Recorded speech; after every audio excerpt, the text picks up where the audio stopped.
നമസ്കാരം. റഷ്യയിൽ നിന്ന് ഇന്ത്യ ക്രൂഡ് ഓയിൽ വാങ്ങിച്ചാൽ ട്രംപിന് വല്ലാത്ത ഏനക്കേടാണ്. മുൻപ് ഇതിൻ്റെ പേരിൽ ഇന്ത്യക്കെതിരെ പ്രതികാര ചുങ്കം ചുമത്തിയ ആളാണ് ട്രംപ്. അതേ ട്രംപിന് തന്നെ അന്ന് 25% വരെ ചുങ്കം ചുമത്തി. പിന്നീട് അത് രാക്കരാമാനം അത് പിൻവലിക്കപ്പെട്ടു. പിന്നീട് ഇപ്പോൾ അമേരിക്കൻ സെനറ്റ് ട്രംപിനെ ചുമതലപ്പെടുത്തിയിരിക്കുകയാണ് 100% വരെ ഇന്ത്യക്കെതിരെ പ്രതികാര ചുങ്കം ചുമത്താനായിട്ടുള്ള അധികാരം ട്രംപിന് കൊടുത്തേക്കുന്നു. അപ്പോൾ ഇനി ട്രംപ് തീരുമാനിക്കും വേണോ വേണ്ടയോ എന്നുള്ളത്.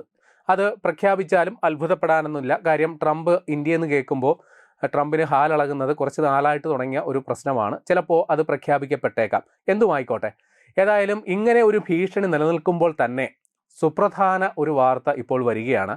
അത് ഇന്ത്യയിലേക്കുള്ള റഷ്യൻ അസംസ്കൃത എണ്ണ, അതായത് ക്രൂഡ് ഓയിൽ, അതിൻ്റെ ഇറക്കുമതിയിൽ ഒരു റെക്കോർഡ് കൂടി ഇപ്പോൾ കൈവരിക്കപ്പെട്ടിരിക്കുന്നു. ജൂലൈ മാസത്തെ കണക്ക് ഇപ്പോൾ വന്നിട്ടുണ്ട്. അപ്പോൾ ജൂലൈ മാസത്തിൽ നമ്മൾ സകലകാല റെക്കോർഡും ഭേദിച്ച് 61,000 കോടി രൂപയുടെ ക്രൂഡ് ഓയിൽ റഷ്യയിൽ നിന്ന് ഇന്ത്യ ഇറക്കുമതി ചെയ്തു, അല്ലെങ്കിൽ റഷ്യയിൽ നിന്ന് വാങ്ങി.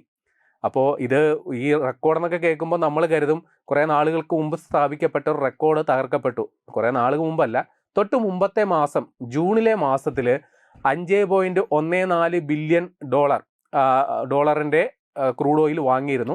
ആ റെക്കോർഡ് ഒരു മാസം മാത്രം ആയുസുള്ളപ്പോൾ നമ്മളത് തിരുത്തി എഴുതി എന്നുള്ളതാണ് അതിൻ്റെ വാസ്തവം. അപ്പോൾ എങ്ങനെയാണ് ഇതിൽ ഇന്ത്യയുടെ മൊത്തം എണ്ണ ഇറക്കുമതിയുടെ ഏതാണ്ട് 55.5 മുതൽ 56% വരെ ഇപ്പോൾ റഷ്യയിൽ നിന്നാണ്. അപ്പോൾ ഇതിൽ രസകരമായൊരു വസ്തുത കൂടിയുണ്ട്. ഈ റഷ്യക്കെതിരെ ഇത്ര വലിയ നടപടികൾ തുടങ്ങുന്നതിന് മുൻപ്, അല്ലെങ്കിൽ റഷ്യ ഉക്രൈൻ സംഘർഷം തുടങ്ങുന്നതിന് മുമ്പ് ഇന്ത്യ റഷ്യയിൽ നിന്ന് വാങ്ങിക്കൊണ്ടിരുന്ന ക്രൂഡ് ഓയിൽ വെറും 3% മാത്രമായിരുന്നു. അപ്പോൾ അവിടെ നിന്നാണ് ഏതാണ്ട് 56% വരെ, പകുതിയിലധികം ക്രൂഡ് ഓയിൽ ഇപ്പോൾ റഷ്യയിൽ നിന്ന് കൊണ്ടുവരുന്നത്. അപ്പോൾ റഷ്യയിൽ നിന്ന് നമ്മൾ മൊത്തം ഇറക്കുമതി ചെയ്യുന്നത് ക്രൂഡ് ഓയിലാണെന്ന് കരുതേണ്ടതില്ല. 87% ക്രൂഡ് ഓയിലാണ്. ബാക്കി മറ്റു പല സംഗതികളും കൂടി ഉണ്ട് എന്നുള്ളതാണ്. അപ്പോൾ ഇനി നമ്മൾ ഇന്ത്യയിലേക്ക് റഷ്യൻ ക്രൂഡ് ഓയിൽ കൊണ്ടുവരുന്ന കഥയല്ലേ കേട്ടോ. ഇനി മറ്റൊരു സംഗതിയുണ്ട്. റഷ്യ ഇന്ത്യയിൽ നിന്ന് വാങ്ങുന്നതിൻ്റെ അളവിലും വർധന ഉണ്ടായിട്ടുണ്ട്. അപ്പം തിരിച്ചും അത് അങ്ങോട്ടും ഇങ്ങോട്ടും ഉണ്ട്. മുൻ വർഷങ്ങളെ അപേക്ഷിച്ച് ഇന്ത്യയിൽ നിന്നും റഷ്യയിലേക്കുള്ള പ്രതിമാസ കയറ്റുമതിയിലും ഏകദേശം 45.8% വർധന ഉണ്ടായിട്ടുണ്ട്. അതായത് ഒരു മാസത്തെ മാത്രം കയറ്റുമതി $316 മില്യൺ നിന്നും $461 മില്യൺ ആയിട്ട് ഉയർന്നതായിട്ടാണ് കണക്കുകൾ സൂചിപ്പിക്കുന്നത്. അപ്പോൾ ഈ കയറ്റുമതി എന്ന് പറയുമ്പോൾ ഇപ്പോൾ റഷ്യക്കെതിരെ വലിയ ഉപരോധങ്ങൾ നേരിടുന്നത് കൊണ്ട്, ഉക്രൈനുമായിട്ടുള്ള യുദ്ധത്തിൻ്റെ പേരിൽ യൂറോപ്പിൽ നിന്ന് അവർക്ക് പല സാധനങ്ങളും വാങ്ങാൻ നിർവാഹമില്ലാത്ത അവസ്ഥയിൽ മരുന്നുകൾ, ചില ഉൽപ്പന്നങ്ങൾ, അല്ലെങ്കിൽ ചില ചില ഫാക്ടറികൾക്ക് വേണ്ട അസംസ്കൃത വസ്തുക്കൾ, കെമിക്കലുകൾ, ഇതൊക്കെ റഷ്യ ഇപ്പോൾ ഇന്ത്യയിൽ നിന്ന് വാങ്ങുന്നുണ്ട്. പക്ഷേ ഈ മരുഭൂമിയിലേക്ക് മണ്ണ് കയറ്റി അയക്കുക എന്ന് പറയുന്നത് പോലെ റഷ്യയിലേക്ക് നമ്മൾ പെട്രോൾ കയറ്റി അയക്കുന്നു. ഇതിനോടൊക്കെ ഏകദേശം 60,000 മെട്രിക് ടണ്ണിലധികം പെട്രോള് ഇന്ത്യ റഷ്യക്ക് കയറ്റി അയച്ചു, അല്ലെങ്കിൽ റഷ്യക്ക് വിറ്റു എന്നുള്ളതാണ്. അപ്പോൾ റഷ്യ എന്തുകൊണ്ട് ഇന്ത്യയിൽ നിന്ന് പെട്രോൾ വാങ്ങുന്നു എന്ന് പറഞ്ഞു കഴിഞ്ഞാൽ, റഷ്യയിൽ നിരവധിയായ എണ്ണപ്പാടങ്ങളുണ്ട്, അവിടെ റിഫൈനറികളുണ്ട്. പക്ഷേ ഈ യുദ്ധത്തിൻ്റെ പശ്ചാത്തലത്തിൽ അത് മിക്കതും പ്രവർത്തനരഹിതമായി, അല്ലെങ്കിൽ ആക്രമിക്കപ്പെട്ട് പ്രവർത്തന സജ്ജമല്ലാത്തൊരവസ്ഥയിൽ നിൽക്കുന്നത് കൊണ്ട് അവിടുത്തെ എണ്ണക്ഷാമം പരിഹരിക്കാനും, അതേപോലെ തന്നെ യുദ്ധാവശ്യങ്ങൾക്ക് വേണ്ടിയിട്ടുള്ള കാര്യങ്ങൾക്ക് വേണ്ടിയിട്ടും ഇന്ത്യയിൽ നിന്നാണ് ഇപ്പോൾ പെട്രോൾ കയറ്റി അയക്കുന്നത്. അപ്പോൾ ഇന്ത്യയിൽ നിന്ന് പറയുമ്പോൾ ഒരു കമ്പനിയെ എടുത്തു പറയണം.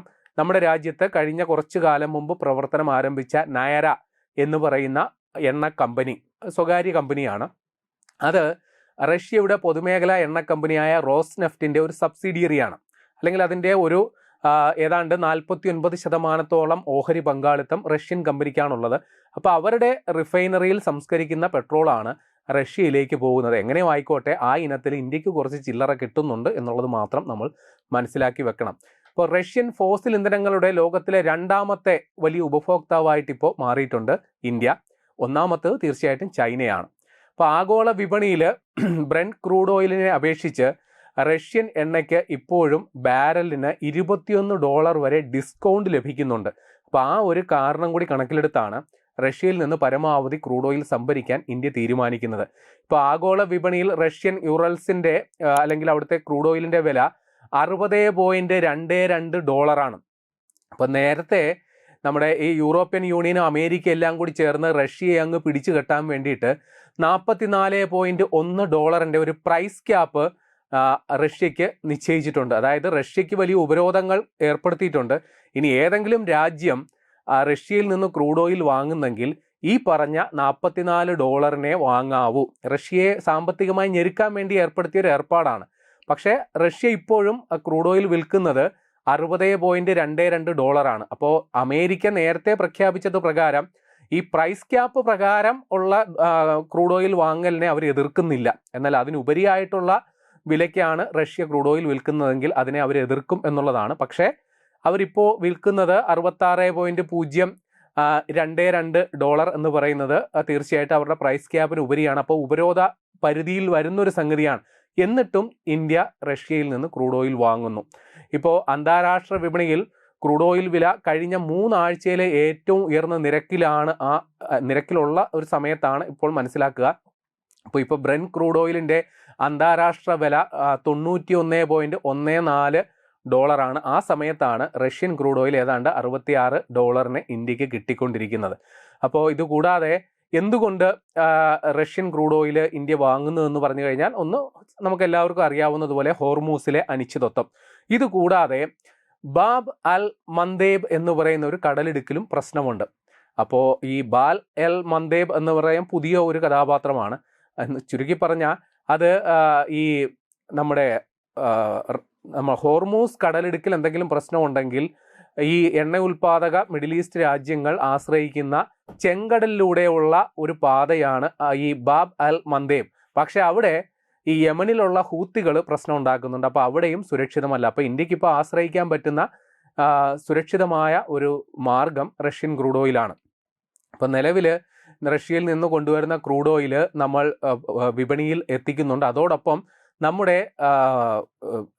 കരുതൽ ശേഖരത്തിലേക്കും വലിയ ഈ റഷ്യൻ ക്രൂഡ് ഓയിൽ ഇപ്പോൾ മാറ്റുന്നുണ്ട് എന്നുള്ളതാണ് വിവരം. കാരണം ഈ നമുക്കറിയാം, നമ്മുടെ ഹോർമൂസ് കടലിടുക്കിലെ പ്രശ്നങ്ങൾ ഉണ്ടായപ്പോഴും ലോകത്തെമ്പാടും വലിയ ഇന്ധന പ്രതിസന്ധി ഉണ്ടായപ്പോഴും നമ്മുടെ രാജ്യത്ത് അത്ര വലിയ ഒരു ക്രൈസിസിലേക്ക് പോയില്ല. അത് നമ്മുടെ ഈ കാര്യത്തിലുള്ള ഒരു എനർജി മാനേജ്മെൻറ്റ് കൃത്യമായി പ്രവർത്തിച്ചതുകൊണ്ട് തന്നെയാണ്. ഏതായാലും നമ്മുടെ ഒരു സ്ട്രാറ്റജിക് റിസർവ്, തന്ത്രപ്രധാന റിസർവ് എന്ന് പറയുന്നത് 9.5 ദിവസത്തേക്കുള്ള, അതായത് കേന്ദ്ര സർക്കാരിൻ്റെ നേരിട്ടുള്ള നിയന്ത്രണത്തിൽ 9.5 ദിവസത്തേക്കുള്ള ക്രൂഡ് ഓയിൽ ശേഖരം ഉണ്ടാകും. അതേപോലെ നമ്മുടെ രാജ്യത്തെ എണ്ണ കമ്പനികളുടെ കയ്യിൽ 65 ദിവസത്തെ, അതായത് അവരുടെ വിതരണ ശൃംഖലകളിലുള്ള എണ്ണ ശേഖരമടക്കം 65 ദിവസത്തേക്കുള്ള എണ്ണ ശേഖരം ഉണ്ടാകും എന്നുള്ളതും ഉറപ്പിച്ചിട്ടുണ്ട്. ഏതായാലും അമേരിക്കൻ പ്രസിഡന്റ് ട്രംപ് ഇനി ഇക്കാര്യത്തിൽ എന്ത് തീരുമാനം എടുക്കും എന്നുള്ളത് നമ്മൾ സസൂക്ഷ്മം നിരീക്ഷിക്കുകയാണ്.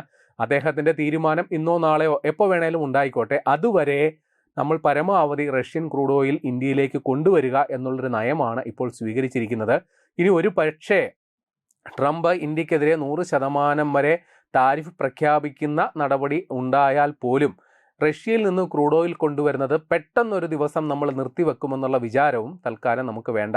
മുൻപും ട്രംപ് ഇത്തരത്തിൽ ഭീഷണി മുഴക്കിയപ്പോഴും ഇന്ത്യ എവിടെ നിന്ന് ക്രൂഡ് ഓയിൽ വാങ്ങണം എന്നുള്ളത് ഇന്ത്യയുടെ പരമാധികാര പ്രശ്നമാണെന്നും രാജ്യത്തെ ഇന്ധന സുരക്ഷിതത്വവും രാജ്യത്തെ ജനങ്ങളുടെ താല്പര്യവും പരിഗണിച്ച് ഏറ്റവും കുറഞ്ഞ വിലയിൽ എവിടെ നിന്നാണോ ക്രൂഡ് ഓയിൽ കിട്ടുന്നത് അവിടെ നിന്ന് വാങ്ങാൻ ഞങ്ങൾക്ക് അധികാരമുണ്ട്, അവകാശമുണ്ട് എന്നുള്ള ഒരു നിലപാടാണ് ഇന്ത്യ മുമ്പെടുത്തത് എന്നുള്ളത് ഓർക്കണം. അതേപോലെ തന്നെ ഇക്കാര്യത്തിൽ റഷ്യൻ പ്രസിഡന്റ് വ്ളാഡിമിർ പുടിൻ്റെ നിലപാട് കൂടി നമ്മൾ ഈ കാര്യത്തിൽ ഒരു വട്ടം ഓർക്കണം. കാരണം അദ്ദേഹം അമേരിക്കയെ തുറന്നു വെല്ലുവിളിക്കുകയാണ് ചെയ്തത്. കാരണം അമേരിക്കയ്ക്ക് വേണ്ട അല്ലെങ്കിൽ അമേരിക്കയുടെ ആണവ റിയാക്ടറുകൾക്ക് വേണ്ട ആണവ ഇന്ധനം പോലും റഷ്യയിൽ നിന്ന് വാങ്ങുമ്പോൾ ഇന്ത്യ റഷ്യയിൽ നിന്ന് ക്രൂഡ് ഓയിൽ വാങ്ങുന്നതിനെ അമേരിക്ക എന്തുകൊണ്ട് വിലക്കുന്നു എന്നുള്ള ചോദ്യമാണ് പുടിൻ അന്ന് ഉന്നയിച്ചത്.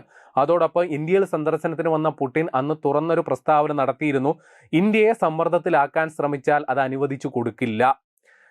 ഇന്ത്യക്ക് ആശ്രയിക്കാൻ പറ്റുന്ന ഏറ്റവും വിശ്വസനീയമായ അല്ലെങ്കിൽ കൃത്യമായി എത്തിക്കാൻ സാധിക്കുന്ന ഇന്ധനത്തിൻ്റെ ഒരു വിതരണക്കാരൻ അത് റഷ്യ കൂടിയാണ് എന്നുള്ള അദ്ദേഹം പറയുകയും ചെയ്തിരുന്നു. ഏതായാലും ഇനി പന്ത് ഇപ്പോൾ അല്ലെങ്കിൽ ഈ തീരുമാനം ഇനി ട്രംപിൻ്റെ മുമ്പിൽ എത്തിയിരിക്കുകയാണ്. ഇന്ത്യക്കെതിരെ 100% താരിഫ് ഏർപ്പെടുത്തി വീണ്ടും ഇളിഭ്യനാകാൻ ട്രംപ് തുനിയുമോ?